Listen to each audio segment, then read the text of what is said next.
Mas você quer que eu deixe uma pergunta para o próximo? Por favor. Falo sim. Vamos lá. Como você avalia o governo Bolsonaro, né? Como você avalia o governo Bolsonaro? Como diria o Roberto Avalone, um célebre cronista esportivo já falecido no Brasil, ponto de interrogação. Eu sempre achei que seria um governo desastroso. Primeiro porque o Bolsonaro, ele quando se lançou candidato a presidente, na verdade o interesse dele era reeleger ou ajudar a eleger os seus filhos, que são políticos, o Eduardo, o Carlos Bolsonaro e o Flávio. Ele contou isso uma vez caminhando no calçadão na Barra da Tijuca, pelo menos uns 2 anos antes de se lançar candidato a presidente. Um amigo dele, que sempre o acompanhava nessas caminhadas, perguntou, vem cá, vai ser candidato de novo a deputado federal? Ele disse, não tenho mais saco para isso, estou cansado, já tenho 7 mandatos, não quero mais isso. E o amigo disse, então por que você não se candidata ao governo do Rio de Janeiro? Ele disse, está louco, o Rio não tem saída, não tem solução para o Rio de Janeiro. Não vou fazer isso. Ele disse, e você pensa em fazer o quê? Ele disse, olha, eu estou pensando em ser candidato a presidente. Aí o amigo deu uma gargalhada, porque eu o conhecia muito bem, sabia que ele não tinha preparo nem dimensão para isso, mas em seguida ele engatou, não, é isso mesmo, porque aí eu ajudo, meus filhos pegam carona comigo, eles se reelegem, mesmo perdendo, eu vou curtir minha vida com a minha mulher, tenho uma filhinha agora, fruto de uma fraquejada, segundo ele disse, admitiu, e aí vou curtir a vida. Só que ele não imaginou que ele poderia ganhar, embora as pesquisas de opinião ao longo da campanha mostrassem que ele estava crescendo. Foi ajudado muito pela facada, mas não só por isso, e principalmente pelo sentimento anti-PT de uma parte da parcela da população.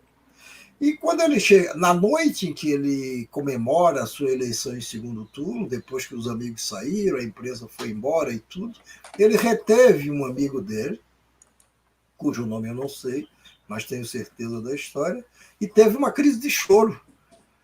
Puxa, eu jamais pensei nisso e jamais me preparei para isso. E realmente preparado não está até hoje. Ele nunca expôs as suas ideias, até porque não as tinha em grande quantidade. A facada livrou ele da obrigação de participar de debates, ou se não era obrigação, era pelo menos uma decorrência lógica da sua candidatura. E está aí essa figura que nós já vimos conspirando sempre que pode para enfraquecer a democracia, ou seja, todo dia, fazendo o governo mais militarizado que a gente já teve, mesmo na época da ditadura de 64, nenhum governo teve tantos militares, mas tantos ocupando os cargos públicos como esse governo tem.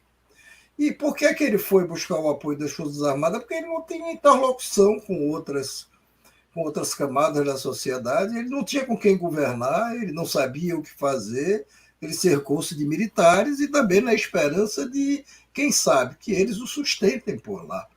Ele tem uma meia dúzia pelo menos, de ministros de Estado que são paraquedistas no sentido de eles tiveram essa arma, eles eram das forças especiais do Exército.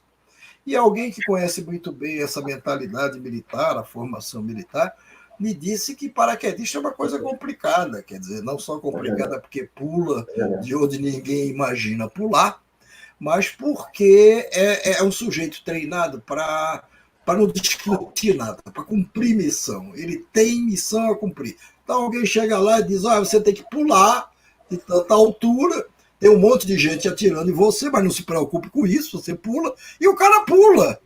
Ou então vai lá e desmonta tal coisa. Vai. Aliás, o Bolsonaro disse que ele só sabe matar. Isso eu acho que traiu ali um pouco do que ele aprendeu e da formação dele.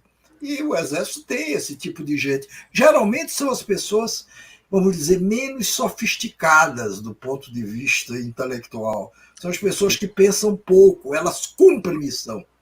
Missão dada, missão cumprida, como dizem os militares. E apesar Hein? Eu ia dizer que apesar de paraquedista, ele ainda é o cara que pega a mochila na famosa piada do avião e dos 3 paraquedas, uma mochila e as personalidades.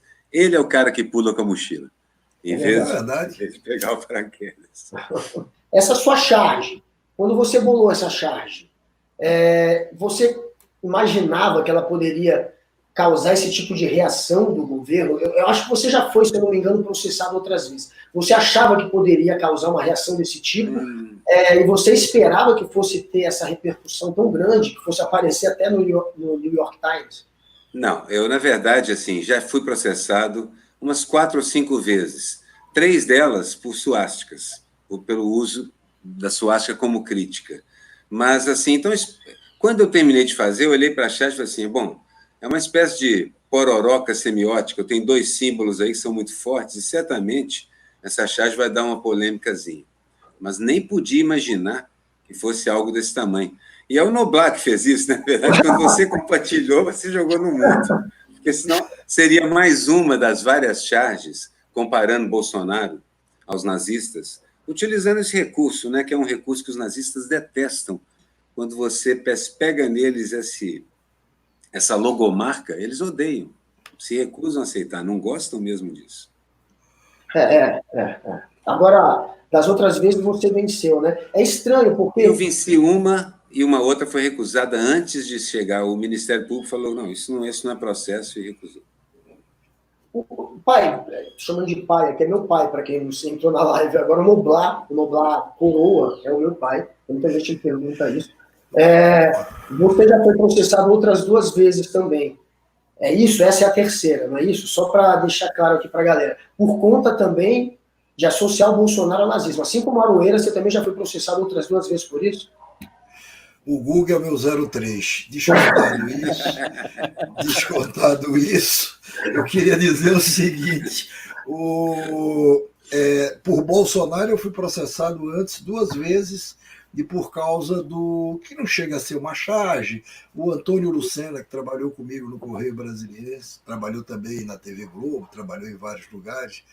O Antônio Lucena, ele gosta de pegar imagens que realmente existem, uma foto e tudo, e deformá-la, ou criar em cima da foto, ou desenhar em cima da foto. Ou montar uma foto, ele não desenha. E ele pegou uma foto do Bolsonaro e pôs ele ali com uma fardinha militar, aquele bigodinho do Hitler, que é inconfundível, e publicou. Não tinha texto nenhum na arte. E eu republiquei isso no blog e também no Twitter. No Twitter, com esse nomezinho Caiu na Rede, que é uma seção que eu tenho no Twitter, onde eu pego imagens que caem na rede, que me atraem, que eu acho interessantes, e republico até sem comentários. E aí o Bolsonaro me processou a primeira vez quando ele ainda era candidato, perdeu aqui no TSE, Tribunal Superior Eleitoral, e depois ele processou já no ano passado, quando era presidente da República. Não sei se esse processo terminou, porque ele foi posto aos cuidados da Veja, onde hoje está meu blog, e eu nunca mais tive notícias disso. Mas eu tenho a impressão que deve ter tido o mesmo fim. Tive a mesma coisa. Não foi o único a processar, bom, até porque eu estou nesse ramo há 53 anos sem parar, e já tive muitas oportunidades de ser processado. Geralmente quem processa é gente do mal, se a gente puder. Se a gente puder dividir entre do bem e do mal, é uma simplificação.